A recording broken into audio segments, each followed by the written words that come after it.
parfois distance bi nga nekk di dund ak ki nga bëgg daf lay obligé nga nekk jàmbaar mais mbëggeel bi ngay dund moom daf lay obligé rek nga tenir. tey ci guddi dinaa tëj samay bët jël sa tur liir ko sama biir xol dëgg la sori nga ma mais jàpp ni yow laay mujjee xalaat. bonne nuit na nga fanaan ak jàmm te be bul ma sa fàtte ni man ak yow am na luñ jot a construire ak lu mënti xew na nga waxtaan ak sa xel. jëmm ji kenn dootu ko présenté ci mim réew kii mooy coupon 221 mu ngi wër nag ñi nga xamante ne tey maanaam ñoom nekk nañu ay influenceur peut-être bu ñu waxee nit ñi dinañ leen dégg donc man nag li ma bëgg di ko ñaan ndaw ñi ak mag ñi moytu leen jëmm ji nga xamante ne moom mooy coupon 221 te muy masque kanamam ci darajee Seydina Muhammad Rasulullah sallallahu alayhi wa sallam ñun lu ñu leerul duñ ci génn wax billaahi xam-xam bu ñuul bu doy waar lay utiliser xam-xam bu ñuul nag boo ko déggee ñuy wax xaalisu fétiche la loolooy am bu gaaw dañuy dugg si àll bi defar seen yaram pour am bu gaaw am bu gaaw nag maanaam boo demee ba téye xaalis boobu par période lay doon durée la peut-être benn 6 mois dañ la si jox benn 40 ou 50 millions mais da nga koy gaaw a génnee sa loxo mu jeex te xaalis bu lewul ku ne xam na ni tey maanaam comme que durée lañ la jox doo ko mën a téye sa loxo téewaay bu yàgg léegi nag gis ngeen xaalis bu lewul boobu noonu moom la ñuy jël soi-disant di jéem a wax képp koo xamante ne bëgg na maanaam gagné ay coupon nga ñëw ñu gañeel la dañ lay gañeel facilement barki Seydina Muhammad léegi si biir gañeel facilement boobu noonu xam nga lu muy demee léegi yow boo ñëwee envoyé par exemple sa benn 100000 moom mu téye wala sa benn soi-disant exemple benn 5000 boo ko envoyé da lay jéem a gañeel nga am plus benn 15000 wala 20000 20000 boobu noonu ñu lay wéev loolu xaalis satan la xaalis boobu noonu da ngeen di seetlu benn affaire bu ñëwee seen loxo du toog day voyager yow nag sa xaalis bu leew boobu noonu sa junni bu leew boobu noonu boo ko envoyé moom day am fu mu ko ber waaw loolu da koy dimbali da koy kattanal ndax xaalis bu lew du mën a seey du naaw maanaam fétiche nag contrat la te ñoom boo leen waxanteeg ñoom buñ la joxee seen xaalis durée boobu noonu bu jotee xaalis bi nekk si yow dafay seey demal boppam léegi ci population bi nga koy mën a dugal di jéem a naxanteeg ñoom pour lekk seen xaalis yu lew yooyu noonu di ko téye ndax maanaam xaalisu fétiche boo jëndee kër gi dee tàkk xoolal li ma la wax ñi siy jënd oto dañuy dawal ba waay dañuy dawal ba saaraani ba mbëgg. asalaamaaleykum maa ngi ñaan waa sama mbokk sénégalais yëpp ñu partagel ma sama vidéo bi ba président Diomaye ak Ousmane Sonko jot ko tey yaay bu nekk en colère mooy ñëw di wax ak yéen yaay boo xam ne am di sénégalais ñàkk doomam muy sama doom kii Ibrahima mu amoon ko 14 ans mu nekkoon sama caat mi ngi nii ñu rey ko ci anam yu ñaaw tooñ ko rey ko harcelé ko pendant 2 ans police gouvernement bi defuñu police anglais yi defuñu dara mu am négligence te négligence bi reconnaître nañ ko ba ñu rey sama doom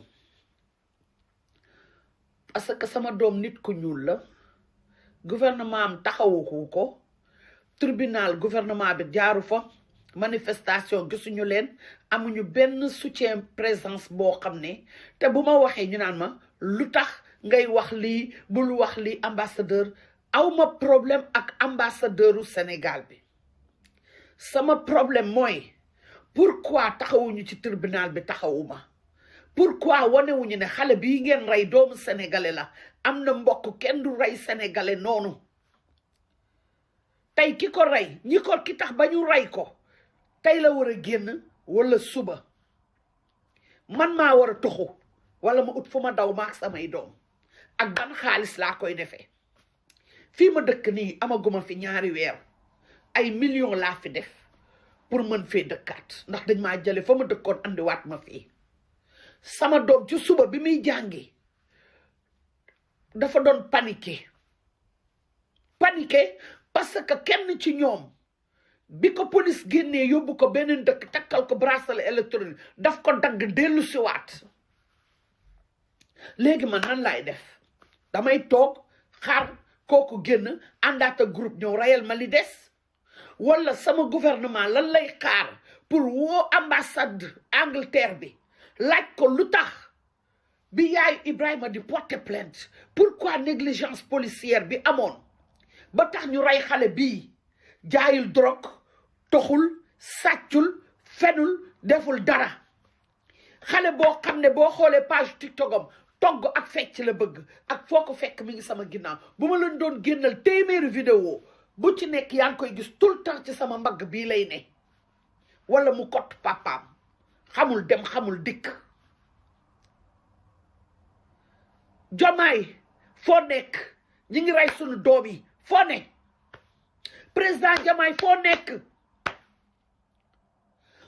Ousmane Sonko foo nekk ñi ngi rey sunu doom yi te kenn waxul dara te man kese duma doomu sénégalais sama doomu sénégalais la doomu Ndey Xadi Ñang a ngi nii surtout Ndey Xadi Ñang kakaray génn dëkk bi kenn xamul nu mu def mi ngi nii ba léegi France daal xiddeem kenn xamul ki ko rey ba léegi kenn jàpp ko yaayam desewul dara lu dul ay bët ak ay jooy baayam dee anamu man Ibrahima bërki démboo Njaay ki rey baay biran bracelet la am bracelet dafa def délit bokk ci ki meurtre au lieu que ñu tëj ko ñu jox ko liberté provisoire kooku génnaat mën a dem reywaat koo xam ne dafa doon atte ay xeex. Jomaay sonn nañu Jomaay ñun dañoo ñëw daw si rek pour ut si lu ñu am dimbali suñu njaboot te lu ñu am yónnee nañ ko Sénégal. Sonko dañoo ñëw liggéey si lu ñu am yónnee ko Sénégal lekkuñu dara takkuñu dara boo ñu gisee ngeen xam ne lekkuñu naanuñu suñuy naraw doyul lu ñu am yónnee nañ ko suñuy mbokk ñuy rey suñu doom yi xale yi amuñu sax bonheur bi xale Sénégal am xam nga xale yi lu ñu am jàngi wàcc tëju ak poli seen game yooyu ñuy def harcèlement yi seen biir école yi lañ leen koy commencé ngir yàlla ak yeneen bi jóg leen wax woo leen ambassadeur Angleterre bii ñu wax ma comment fii ci Angleterre boo yoree paaka nga génn doxantu bu ñu la jàppee ñeenti at lañ lay tëj nan nga mën a gàddoo paaka doxantoog moom jox ko nit mu rey nit ñu tëj la 2 at ak fukki weer nga tëdd fukki weer ak benn kese ñu lay génnee liberté provisoire ci koo xam ne fan 2 fukki plainte ak 3 am nga ko ci danga daan ñëw ci kër gi di harceler saa yi la police jàppee nga dellu si waat lii ma sol nii laa dese sama doom moo nekkoon yére favori am lii laa dese Jomaay papa nga saa yoo xëyee yaa ngi tiim say doom sama jëkkër 4 heures du matin bu nekk mi ngi ci waañ bi di jooy doomam Ousmane Sonko sama doom sama jëkkër si sa njaboot la bokk 4 heures bu jot mi ngi jooy ci waañ bi ndax doomam manqué ko amul justice man lii laa dese lii ak léegi war a yor sama téléphone di xool sama jawam ban heure la nekk di ko tàgge di xool fan la nekk kenn ki rawale naa ko mu dese kenn léegi wax leen ñu jóg leen dimbali ñu tey bu doon tey doomu anglais la ñu rey ci Sénégal doo leen lekk doo leen naan te waxoo leen lu tax lu xew bu doon doomu américain la ñu rey wala doomu français wala dara vous allez rendre des comptes pourquoi ñun doomu sénégalais yi ñu leen di rey fii ci Angleterre te amoo leen mënoo leen a toog ak ambassadeur bi wax ak moom lan la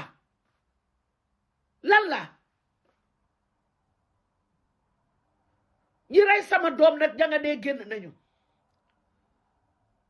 bu ñu toogee na ba ñu reyaatal ma samay doom beneen doom wala man ñu def ma dara bu ma kenn ne riip ambassade gouvernement Sénégal wallahi di ngeen ci am responsabilité ndax yuuxu naa leen ko ngeen dégg ko tey ñi rey sama doom kenn ka tax ñu rey ko tey la war a génn wala suba te fukki weer ak benn weer bii le 25 mai la Ibrahima war a am 15 la waroon am 15 ans mois prochain le 8 juin la Ibrahima war a am 1 an biñ ko rey ak léegi ñoo ngay génn ki ko ñu ko rey ñoo ngi noonu di génn ñoo ngi leen di déglu nag ba xam lan ngay wax ngir yàlla fexeel leen ma sama vidéo bii mu dem ci ci Jomaay mu dem ci Sonko ndax am nañu ay doom ay baay lañu qu'ils se mettent à la place de mon mari seen jabar yi yéen boo leen seetaanee mettez-vous à ma place ngeen xool ni tey ji ngeen gëstu xool seen doom yi ñaanal lu ma leen ko yàlla bu leen daloon ndax nan ngeen bëgg ñu taxawoo leen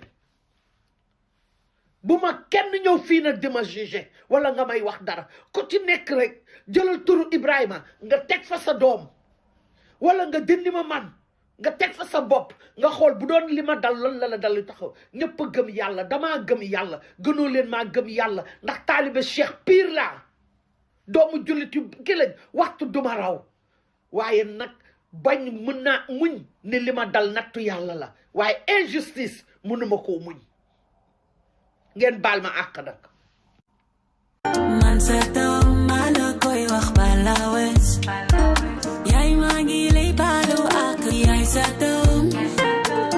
sa doom moo la koy wax bala wes moom mi ngi lay baalu man sama yaay je du wax ma teg ci baat du marom di lay naa def lu ne ngir daa bànneexam wallaay yóbbu la màkk sax fayul bor bi yow yaay xam ko sa aljanaan sa suufu tànk yaay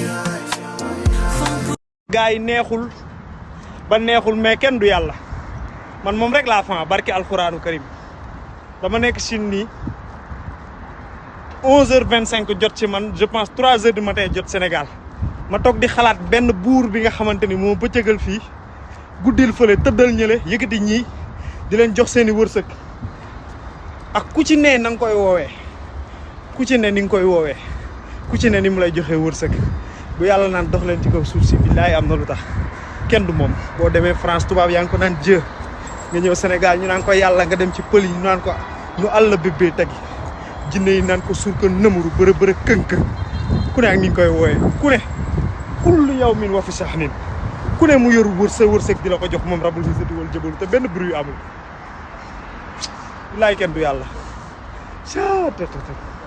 kenn du rabul izzati wal jabalu billahi barke alquran alhamdulillahi rabbil alamin tabax naanu ay barrière ak sunu mer fàtte ni taw bi benn yoon la yam benn loxo mënul wël buum gi génne ci teen bi baal ma baal naa la mooy dundal ëllëg lu jàmm mënul am ay mënu ko am jàmm ak mbokk sunu doole la jàmm ak mbokk sunu dund la ñoo far ñoo bokku ndey ak baay benn loxo du taatu nanu jàppalante xoolal sunu tànki benn suuf la ñuy dox xoolal sunu loxo yi ñoo mën a tabax sunu réew faju bi ci nu la nekk mbokki nit ay garabam nanu déglu ngelaw li. J'ai réfléchi. Ça n'a pas de sens pour moi de partir en novembre 1981. Je partirai le 31 décembre 1980. Monsieur le Premier Président, après y avoir mûrement réfléchi, j'ai décidé de me démettre de mes fonctions de président de la République. C'est pourquoi j'ai l'honneur, Monsieur le Premier Président, de remettre ma démission entre vos mains.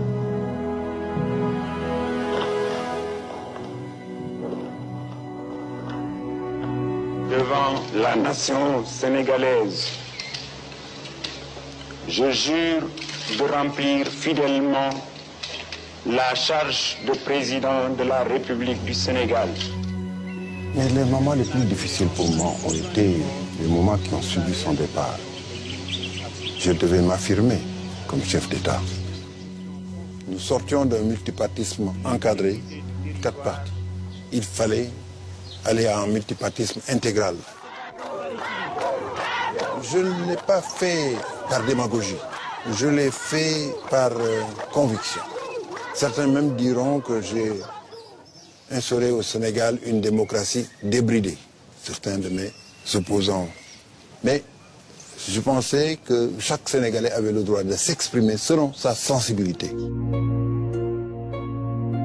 Et j'étais surtout très préoccupé par le fait que la famille marxiste-léniniste, même si j'étais devenu entre-temps socialiste, démocratique, bon temps, j'étais préoccupé par le fait que la famille marxiste-léniniste, très divisée, n'était pas totalement dans le jeu politique.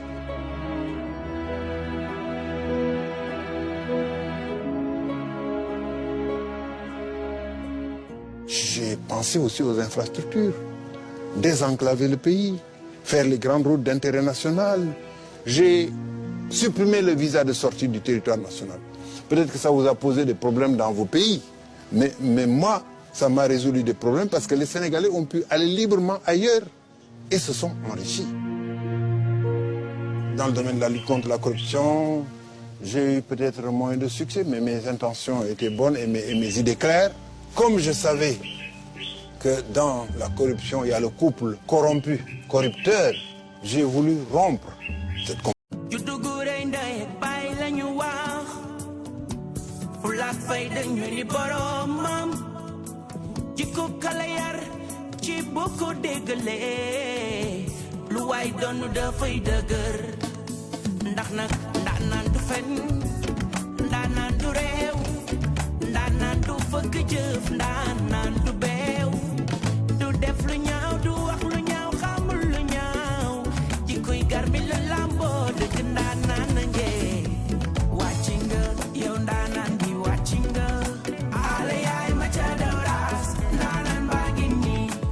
Quand quelqu'un sait au fond de lui qu'il t'a fait du mal, quelque chose d'étrange se produit dans sa perception.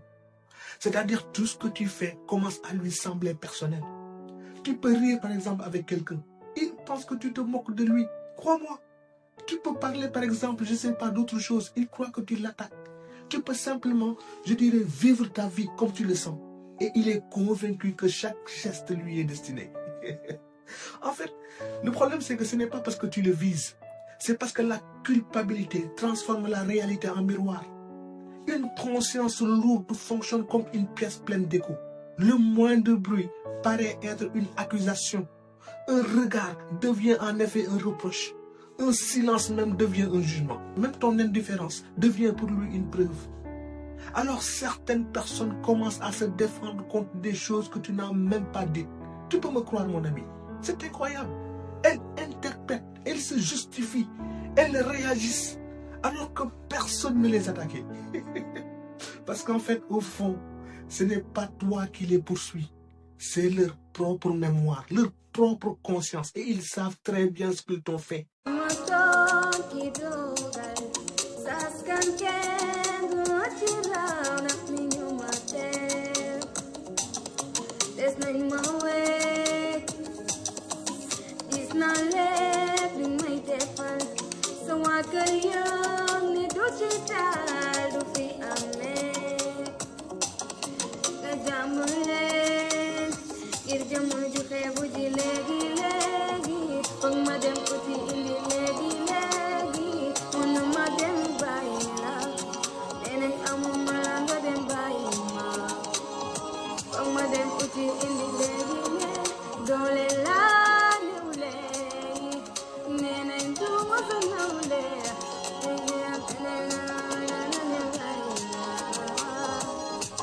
caat moom mayu yàlla la.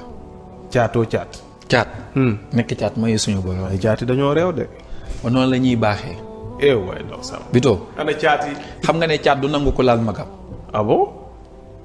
caat. xam nga ne caat du nangu ku laal yaayam. caat waaw caat du nangu la. Bito la ku laal yaayam. caat day jege fameem. dëggaloo. Bito ana caat yi. loo leen mën a waxal ne dañoo réew dañoo nangam loo leen mën a waxal Bito. caat xol ba day rafet. caat yi est-ce que vous êtes là. caat bete Bercy. caat day baax. waaw waaw caat day neex a bëgg nag. te dañuy rafet nag. te nag dañuy neex a bëgg. waaw. Bito caat yi dañoo bëggaabool. caat yu jigéen ñi dañuy rafet. boo leen gisee maanaam dañuy yànji. dañuy mën a waxtaan. dëgg la dañuy am sourire bu neex. waaw dañuy am taaraay bu la yëpp ñoom caat yi. dañuy am toq réew. ba pare dañuy am cas. ah du réew cas la. cas la yàllaa ko def ci ñoom. dëgg la. caat boo ko gisee maanaam day bëggaabul day neex a bëgg. waaw les caat sont bëggaables. dañuy souriant dañuy maanaam seen reetaan day yéeme. waaw les caat sont bu ñuy dox da nga koy gis ci ñoom bu ñuy wax da nga koy gis ci ñoom. bu ñuy jëf da nga koy gis ci ñoom ñoom caat yi. les fils cadets. ñooñu suñu borom moo leen ko jagleel. dëgg la. dañ naa leen dañoo réew mais yàlla moo leen may loo xam ne cas la ci ñoom. On dit ça va mais ça va pas. On cache tout derrière un regard. Faut pas montrer qu'on est à part. On dit ça ira encore une fois. Même si au fond on n'y croit pas. On fait semblant d'être fort. Mais des fois on craque encore.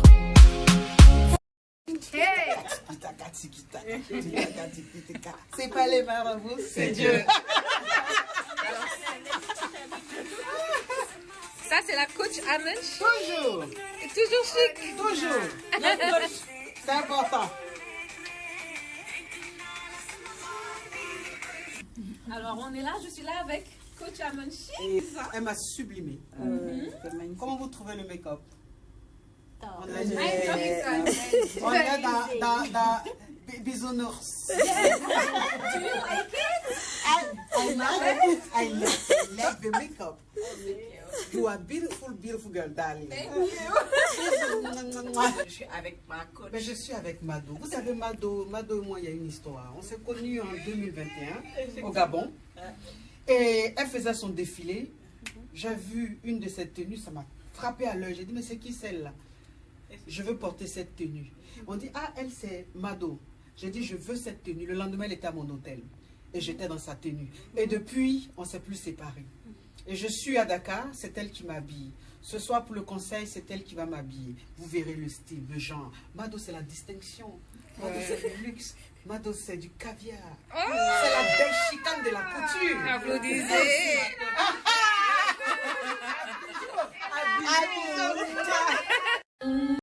guddi ba guddi la lay woo ok loxo ji jàpp jàmbaar mu naan la s'il te plaît wan ma sa wen dimbali ma ngir ma daanu man ne laa lay defaloo rek laa lay ñaan sa jëkkër la takk na la madame turam nga sant su la bëggee na la takk parce que bëgg nga ko te pare nga mën na ko la moo tax takku la parce que pareegul loolu rek moo tax ne ko li nga may ñaan lépp mi ngi ak man maa ngi ko yor yéene naa la ko waaye du ma sa jabar ginnaaw nekk ma sa jabar am na yoo xam ne mën ma ko bokk ak yow mais c'est pas tout c'est un homme marié il a sa femme malheureusement na ma yàlla baal te jégal ma jabaram sàppi na ko jabar daf koy xelmati yow mu xemmem la loolu mooy problème bi ça fait mal je sais le temps passe je sais 4 ans nga nekk ak moom je sais war nga ko sa dënn ba sa dënn bi ci boppam amay bët à un moment donné il faut dire stop bunt yi nga tëj ko damm caabi sànni mu dem ca géej ga su la bëggee na la takk tout simplement c'est pas compliqué mettiwul su la bëggee na la takk fin de l'histoire góorgóorlu sois pas triste dina baax assistant un verre d'eau s'il te plaît. est-ce que doo jëndee ndax jox ma nga daf loo nga waaye dafa la man li may dund nii daal neex na soo bëggee ma bëgg ki nga bëgg boo ko yónnee message mu dem ba tontoo tut la da ngay ragal sa xel du toog ki nga bëgg buy wax ak yow ton baatam bi changé da ngay ragal sa xel dootul toog ki nga bëgg énergie bi mu lay jox bu changé da ngay ragal sa xel dootul toog ki nga bëgg bu la joxee silence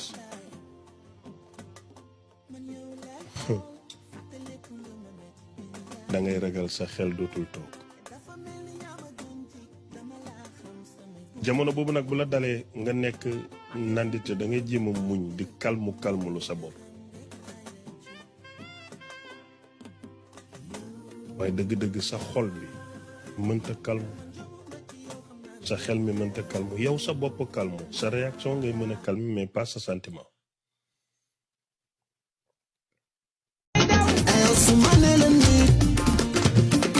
wax du am coow di ji taw jàmbaara moo fii tàng ndànk laa du ma tiit xalaat feras di daw bagaar mën nañ fu nekk sampu rek teg dëgër yal min bi nga nopp tey mu waaye du loola jëlalu yow nangul fa ba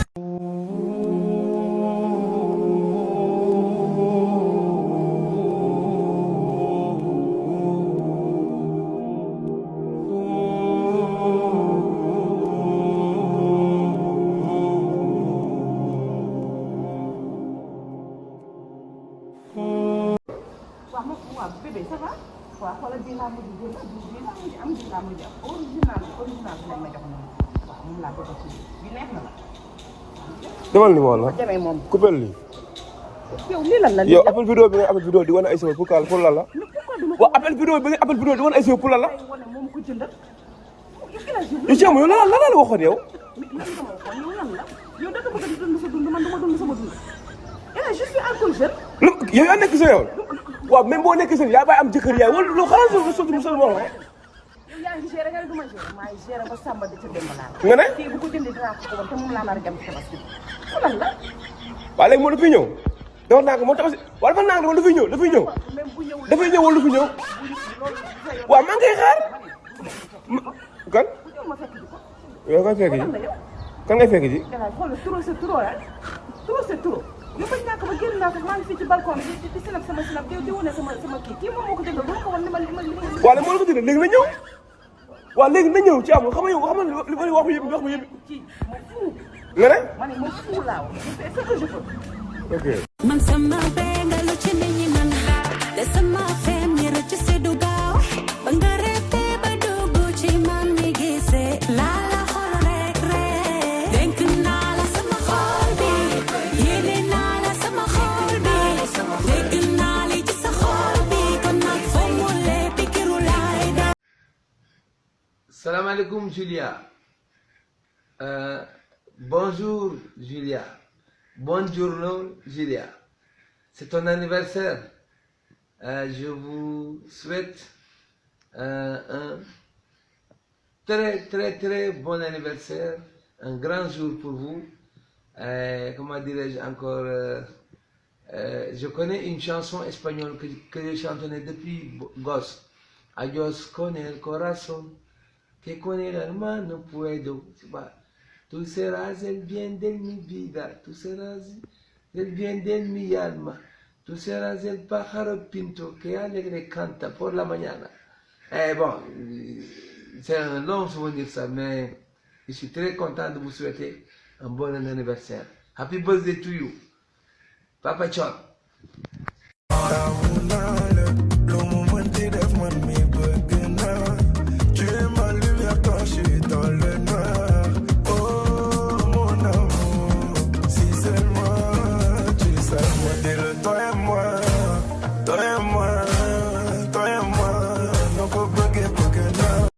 Parfois le plus dur, ce n'est pas d'aimer, mais ngay def semblant de faire genre que ni lépp a ngi baax fekk dara baaxul. Tu me manques, mais damay def genre comme si que maa ngi baax wala dara xewul. Damay rey ci kanamu ñëpp bu guddi jotee sa absence poñe ma di wax ak man. Jafe na pour ma fàtte la. Lii laa osé wul woon pour wax la ko. ak lu mën di xew waxtaanal ak sa xel.